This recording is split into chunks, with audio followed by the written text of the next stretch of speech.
Hi hello friends, welcome to our YouTube channel. ಎಲ್ಲರೂ ಹೇಗಿದ್ದೀರಾ? ನಾನು ಚೆನ್ನಾಗಿದ್ದೀನಿ, ನೀವು ಕೂಡ ಚೆನ್ನಾಗಿದ್ದೀರಾ ಅಂದ್ಕೊಂಡಿದ್ದೀನಿ. ಇವತ್ತು ಸಂಡೇ ಲಾಗ್ನ ಸ್ಟಾರ್ಟ್ ಮಾಡ್ತಾಯಿದ್ದೀನಿ. ಬೆಳಗ್ಗೆನೇ ಸೊಪ್ಪು ಬಂದಿತ್ತು, ಸೊಪ್ಪು ತೊಗೊಂಡು ಅಮ್ಮ ಸೋಸ್ಕೊತಾಯಿದ್ರು ಸಾಂಬಾರು ಮಾಡಬೇಕು ಅಂತೇಳಿ. ಎಲ್ಲ ಸೋಸಿ ಇಟ್ಟು ಕ್ಲೀನ್ ಮಾಡಿ ಕೊಟ್ಟರು, ಎತ್ತಿಕ್ಕಿದ್ರು. ಅದಾದಮೇಲೆ ಸ್ವಲ್ಪ ಒಂದು 10:30 11 ಗಂಟೆ ಹಂಗೆ ರೆಡಿ ಆದರು. ಅವರು ಪಾಪುಗೆ ಬಟ್ಟೆ ತಂದಿದ್ರು ಹಬ್ಬಕ್ಕೆ ಅಂತೇಳಿ. ಅದು ಏನು ಚಿಕ್ಕದಾಗ್ತಾ ಇದೆ, ಸೊ ಅದಕ್ಕೆ ಸ್ವಲ್ಪ ದೊಡ್ಡದು ಅವಳನ್ನೇ ಕರ್ಕೊಂಡೋಗಿ ಸೈಜ್ ತೊಗೊಂಬರೋಣ ಅಂತ ಅಂದ್ಬಿಟ್ಟು ಹೋಗ್ತಾ ಇದ್ದಾರೆ ಇಬ್ಬರು ರೆಡಿಯಾಗಿ, ಅಮ್ಮನೂ ಮತ್ತು ಪ್ರಜ್ಞಾನು.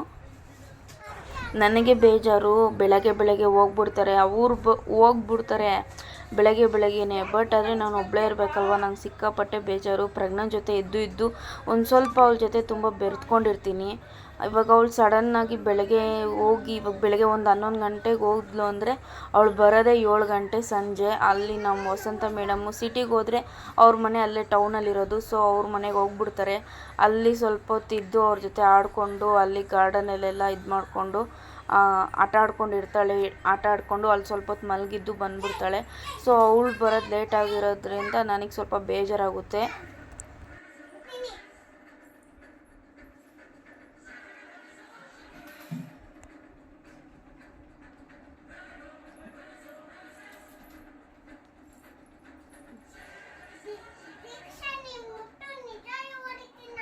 ದೀಕ್ಷಾ ಅಲ್ಲ, ಜಶ್ವಿತಾ.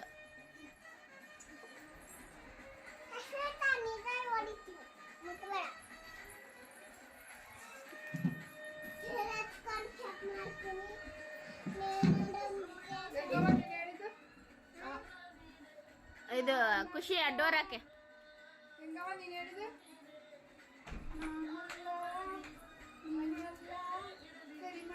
ಅಜ್ಜಿ ಮೊಮ್ಮಗಳು ರೆಡಿಯಾಗಿ ಹೋಗ್ರಿ ಅಂದರೆ ಆಟ ಆಡ್ಕೊಂಡು ಕೂತವ್ರೆ ಒಬ್ರಿಗೊಬ್ರು. ಆಮೇಲೆ ಬಿಸಿಲಾದರೆ ಹೋಗೋಕ್ಕಾಗಲ್ಲ, ಪಾಪು ಎತ್ಕೊಂಡು ನಡೆದಾಡೋಕ್ಕಾಗಲ್ಲ. ಅಲ್ಲೂ ಹೋಗಿ ಬಟ್ಟೆ ಅಂಗಡೀಲಿ ಶಾಪಿಂಗ್ ಮಾಡೋಕ್ಕಾಗಲ್ಲ. ಬೇರೆ ಏನಾದರೂ ತರಬೇಕು ಹಬ್ಬಕ್ಕೆ ಅಂತ ಅಂದ್ಬಿಟ್ಟು ಟೌನಿಗೆ ಒಂದೇ ಸಲ ಅಲ್ವಾ, ಸೊ ಹೋಗೋದು ಹೂವು ಎಲ್ಲ ತೊಗೊಬರ್ಬೇಕಲ್ವ, ಓಡಾಡೋಕ್ಕಾಗಲ್ಲ ಇವಳನ್ನ ಇಟ್ಕೊಂಡು. ಅದೇನು ನಾನು ಪ್ರಜ್ಞಾಗೆ ಬಿಸಿಲಲ್ಲಿ ಹೋಗಬೇಡ ಅಂತ ಹೇಳ್ತಾ ಇದ್ದೀನಿ, ಅದಕ್ಕೆ ಅವಳು ಹಠ ಮಾಡ್ತಾ ಇದ್ದಾಳೆ, ಇಲ್ಲ ನಾನು ಹೋಗ್ತೀನಿ ಅಂತ. ಅಮ್ಮ ರೆಡಿ ಆಗ್ತಾಯಿದ್ರು. ಅಂದರೆ ಬಿಸಿಲಲ್ಲಿ ಇವಾಗ ಅವರು ಬಟ್ಟೆ ಶಾಪಿಂಗ್ ಮಾಡ್ತಾ ಇರ್ತಾರೆ, ಇವಳು ಬಿಸಿಲಲ್ಲಿ ಇದು ಮಾಡ್ತಾಳೆ. ಅದಕ್ಕೋಸ್ಕರ ಅಷ್ಟೇ ಇವಳನ್ನ ಎತ್ಕೊಂಡು ಹೆಂಗೆ ಅವರು ಓಡಾಡ್ತಾರೆ. ಅವರು ಟೌನಿಗೆ ಹೋಗಿ ಯುಗಾದಿ ಹಬ್ಬಕ್ಕೆ ಐಟಮ್ಸ್ ಎಲ್ಲ ತೊಗೊಬರ್ಬೇಕಲ್ವ, ಹೂವು ಬಾಳೆಹಣ್ಣು ಪ್ರತಿಯೊಂದು ತರಬೇಕು. ಇವನ್ನ ಎತ್ಕೊಂಡು ಹೆಂಗೆ ತಿರುಗ್ತಾರೆ, ಅದಕ್ಕೋಸ್ಕರ ಬೇಡ ನನ್ನ ಜೊತೆ ನೀರು ಅಂತ ನಾನು ಹೇಳಿದೆ. ಅವಳು ಕೇಳಲಿಲ್ಲ.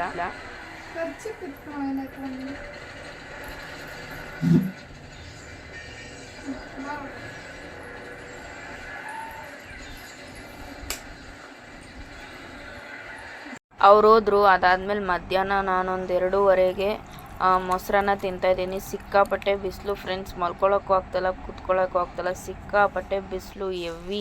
ಬಟ್ ನಮ್ಮದು ಸೀಟ್ ಮನೆ ಆಗಿರೋದ್ರಿಂದ ಇನ್ನೂ ಹೆವಿ ಕಾವಿರುತ್ತೆ, ಸಿಕ್ಕಾಪಟ್ಟೆ ಬಿಸಿಲು.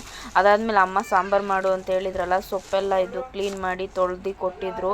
ಅದನ್ನು ನಾನು ಸರಿ ಇನ್ನೇನು ಮಲ್ಕೊಳ್ಳೋಕ್ಕೂ ಆಗ್ತಾಯಿಲ್ಲ, ಸಾಂಬಾರೇ ಮಾಡಿಬಿಡೋಣ ಅಂತ ಅಂದ್ಬಿಟ್ಟು ಸಾಂಬಾರು ಮಾಡೋಕ್ಕೆ ರೆಡಿ ಮಾಡಿಕೊಂಡೆ. ಅದಾದಮೇಲೆ ನಾನು ಹೆಸರು ಕಾಳು ಒಂದು ಸ್ವಲ್ಪ ಹಾಕ್ತಾಯಿದ್ದೀನಿ. ಆಮೇಲೆ ಒಂದು ಲೋಟ ಮತ್ತು ಇದು ಸಾಂಬಾರು ಬೇಳೆ ಹಾಕಿ ಮಾಡ್ತಾಯಿದ್ದೀನಿ. ತುಂಬ ಚೆನ್ನಾಗಿರುತ್ತೆ ಈ ಥರ. ಇವಾಗ ಬಿಸಿಲಿರೋದ್ರಿಂದ ಸ್ವಲ್ಪ ಹೀಟಾಗಿರುತ್ತೆ, ತಂಪಾಗಲಿ ಅಂತಲೂ ಹೆಸರು ಕಾಳು ಹಾಕಿದ್ದೀನಿ. ಚೆನ್ನಾಗಿರುತ್ತೆ. ಎರಡು ಕಾಂಬಿನೇಷನಿಂದ ಮಾಡಿದ್ರೆ ಸಾಂಬಾರು ಬಸ್ಸಾರು ತುಂಬ ಚೆನ್ನಾಗಿರುತ್ತೆ. ಬಸ್ಸಾರೇ ಆಗಿರ್ಬೋದು, ಉಪ್ಸಾರೇ ಆಗಿರ್ಬೋದು, ತುಂಬ ಚೆನ್ನಾಗಿರುತ್ತೆ ಸಾಂಬಾರು. ಅದಾದಮೇಲೆ ಎಲ್ಲ ತೊಳೆದು ಕ್ಲೀನಾಗಿ 1 ಗ್ಲಾಸ್ ಹೆಸರು ಕಾಳು, 1 ಗ್ಲಾಸು ಇದು ಸಾಂಬಾರು ಬೇಳೆದು ಹಾಕಿದ್ದೀನಿ. ಅದಾದಮೇಲೆ ತೊಗರಿಬೇಳೆ ಅಂತ ಹೇಳ್ತಾರೆ ಅದಕ್ಕೆ, ಅದು ಹಾಕಿದ್ದೀನಿ. ಅದಾದಮೇಲೆ ಸೊಪ್ಪು ಹಾಕಿ ಕುಕ್ಕರಿಗೆ ನೀರು ಹಾಕಿ ಸ್ವಲ್ಪ ಸಾಲ್ಟ್ ಹಾಕಿ ಲಿಡ್ನ ಮುಚ್ತೀನಿ.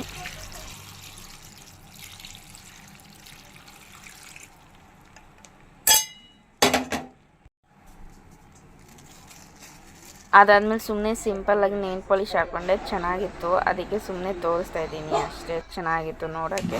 ಅದಾದಮೇಲೆ ನಾನು ವಾರ ಮಾಡಬೇಕಿತ್ತಲ್ಲ, ಎಲ್ಲ ಕೆಲಸ ಮುಗಿಸಿ ವಾರ ಮಾಡೋಕ್ಕೆ ರೆಡಿ ಮಾಡಿಕೊಂಡು, ಸೊಪ್ಪು ಬೇಯಕ್ಕೆ ಹಾಕಿದ್ನಲ್ವ, ವಾರ ಮಾಡೋಕ್ಕೆ ಎಲ್ಲ ರೆಡಿ ಮಾಡ್ಕೊಳ್ಳೋಣ ಅಂತ ಅಂದ್ಬಿಟ್ಟು ಬಟ್ಟೆ ಎಲ್ಲ ತೊಗೋತಾ ಇದ್ದೀನಿ. ಅದಾದಮೇಲೆ ಪೂಜೆ ಮಾಡೋಕ್ಕೆ ರೆಡಿ ಮಾಡಿದೆ. ಪೂಜೆ ಎಲ್ಲ ಮಾಡೋಣ ಅಂತಂದಮೇಲೆ ಅದಾದಮೇಲೆ ಅಮ್ಮ ಮತ್ತು ಪ್ರಜ್ಞಾ ಇಬ್ಬರು ಬಂದರು. ಬಟ್ಟೆ ತೋರಿಸ್ತಾ ಇದ್ರು. ಇವಾಗ ಈ ಥರ ತೊಗೊಬಂದಿದ್ದೀನಿ. ಅದು ತುಂಬ ಚಿಕ್ಕದಾಗ್ತಾ ಇತ್ತು, ಇವಾಗ ಈ ಥರ ತೊಗೊಬಂದಿದ್ದೀನಿ. ಇದು ಪರವಾಗಿಲ್ಲ, ಚೆನ್ನಾಗಿತ್ತು. ಇದೂ ತುಂಬ ಚೆನ್ನಾಗಿತ್ತು.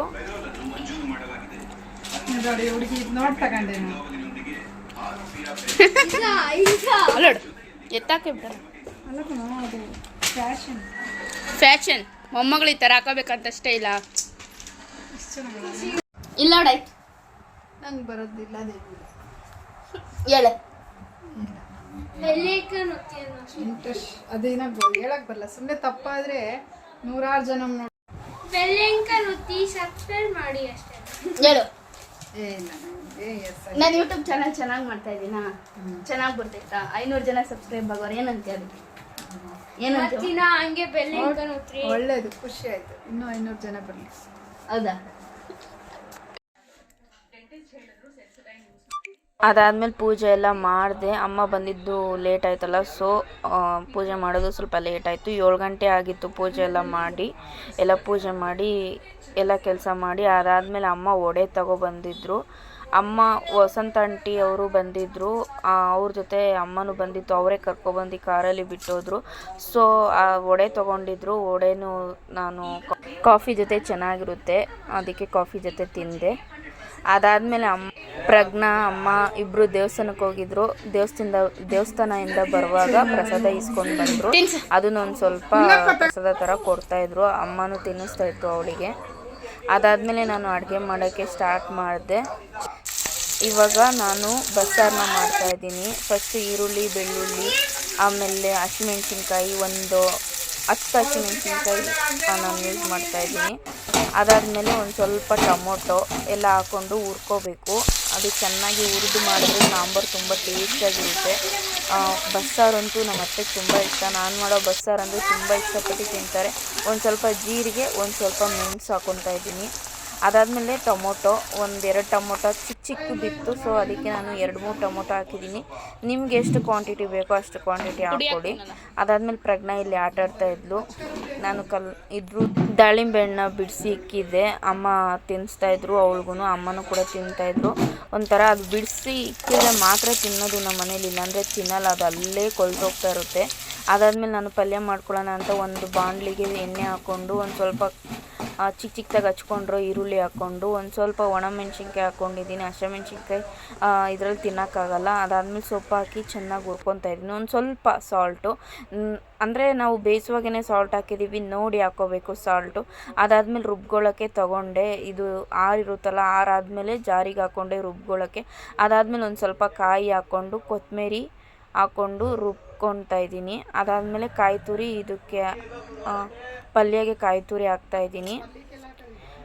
ಅದಾದಮೇಲೆ ಒಂದು ಸ್ವಲ್ಪ ಇದು ಸಾಂಬಾರು ಪುಡಿ ಹಾಕ್ಕೊಂಡು ಒಂದು ಸ್ವಲ್ಪ ಬೇಯಿಸಿರೋಂತಹ ಸೊಪ್ಪನ್ನ ಹಾಕ್ಕೊತಾ ಇದ್ದೀನಿ. ಅದು ಸಾಂಬಾರಿಗೆ ಹಾಕಿದ್ರೆ ತುಂಬ ಟೇಸ್ಟಾಗಿರುತ್ತೆ, ಖಾರ ರುಬ್ಬುವಾಗ ತುಂಬ ಟೇಸ್ಟಾಗಿರುತ್ತೆ. ಅದಾದಮೇಲೆ ಒಂದು ಪಾತ್ರೆ ಇಟ್ಕೊಂಡು ಅದಕ್ಕೆ ಎಣ್ಣೆ ಹಾಕ್ಕೊಂಡು ಸಾಸಿವೆ ಹಾಕಿ ಕರಿಬೇವು ಹಾಕಿ ಈರುಳ್ಳಿನ ಹಾಕ್ಕೊತಾ ಇದ್ದೀನಿ. ಅದನ್ನೇ ಚೆನ್ನಾಗಿ ಹುರ್ಕೋಬೇಕು. ಕೆಂಪಳ ಹುರ್ಕೊಂಡಾದ್ಮೇಲೆ ನಾವು ರುಬ್ಕೊಂಡಿಟ್ಕೊಂಡಿರೋ ಮಸಾಲೆನ ನಾವು ಹಾಕ್ಕೋಬೇಕು. ಅದಾದಮೇಲೆ ಚೆನ್ನಾಗಿ ಅದನ್ನು ಹುರಿದು ಅದು ಹಸಿ ವಾಸನೆ ಎಲ್ಲ ಹೋಗೋ ತನಕ ಚೆನ್ನಾಗಿ ಹುರಿದಾದ್ಮೇಲೆ ನೀರನ್ನ ಆ್ಯಡ್ ಮಾಡಬೇಕು. ನಾನು ಜಾರಲ್ಲಿರೋ ನೀರು ಕೂಡ ಹಾಕ್ಕೊತಾ ಇದ್ದೀನಿ. ಅದಾದಮೇಲೆ ನೀರೆಲ್ಲ ಆ್ಯಡ್ ಮಾಡಾದ್ಮೇಲೆ ರುಚಿಗೆ ತಕ್ಕಷ್ಟು ಉಪ್ಪನ್ನ ಹಾಕಿ ನಾನು ಸ್ವಲ್ಪ ಹೊತ್ತು ಬಿಡ್ತೀನಿ. ಅದಾದಮೇಲೆ ಒಂದು ಸ್ವಲ್ಪ ಕುದಿ ಬಂದಮೇಲೆ ಕೊತ್ತಂಬರಿನ ಹಾಕಿ ಚೆನ್ನಾಗಿ ಕುದಿಯೋಕ್ಕೆ ಬಿಡ್ತೀನಿ ಸಾಂಬಾರನ್ನ. ಅದಾದಮೇಲೆ ನಾನು ಅನ್ನಕ್ಕೆ ಇಟ್ಕೊಂಡೆ. ಅನ್ನನೂ ಆಗಿಬಿಡ್ಲಿ ಇದ್ರ ಜೊತೆಗೆ ಅಂತ ಅಂದ್ಬಿಟ್ಟು ಇವಾಗ ಸಾಂಬಾರು ಕುದಿ ಬರ್ತಾಯಿದೆ. ಚೆನ್ನಾಗಿ ಕುದಿ ಬರಬೇಕು ಸಾಂಬಾರು, ಕುದ್ದಷ್ಟು ಟೇಸ್ಟ್ ಜಾಸ್ತಿ.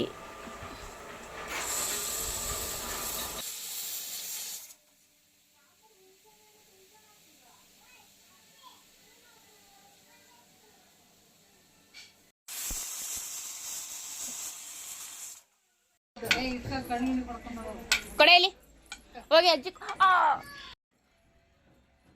ಹೋಗಿ ಕೊಟ್ಟು ಬಾ, ಹೋಗಿ ಕೊಟ್ಟು ಬಾ.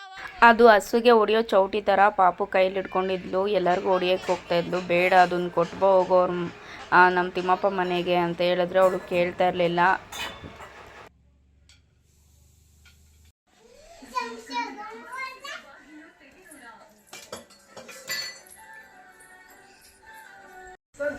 ನೋಡು, ಸಬ್ಸ್ಕ್ರೈಬ್ ಮಾಡಿ ಹೇಳವ ಕಶ್ಮೀರ್ ಮಾಡಿ ಕಬಾನ್ ಮಾಡಿ ಸಪೋರ್ಟ್ ಮಾಡಿ ಸಪೋರ್ಟ್ ಮಾಡಿ ಓನಲ್ಲ ಹೇಳು ಒಣಯ್ಯ ಹಾಂ ನಾನಯ್ಯ ಕಾರಿಮನ್ ನಾನೇ ಕಮಿನೇನಯ್ಯ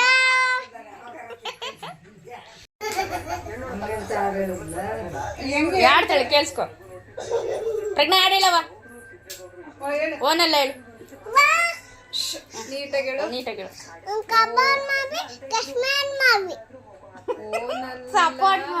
ಸಪೋರ್ಟ್ ಮಾಡಿ ಸಬ್ಸ್ಕ್ರೈಬ್ ಮಾಡಿ ಹೇಳು ಓನಲ್ಲ ಹೇಳು ಸಪೋರ್ಟ್ ಮಾಡಿ ಕಶ್ಮೀರ್ ಮಾಡಿ ಈ ವಿಡಿಯೋ ನಿಮ್ಗೆ ಇಷ್ಟ ಆದರೆ ಲೈಕ್ ಮಾಡಿ ಶೇರ್ ಮಾಡಿ ಸಬ್ಸ್ಕ್ರೈಬ್ ಮಾಡಿ ಥ್ಯಾಂಕ್ ಯು ಫಾರ್ ವಾಚಿಂಗ್ ಓನಲ್ಲ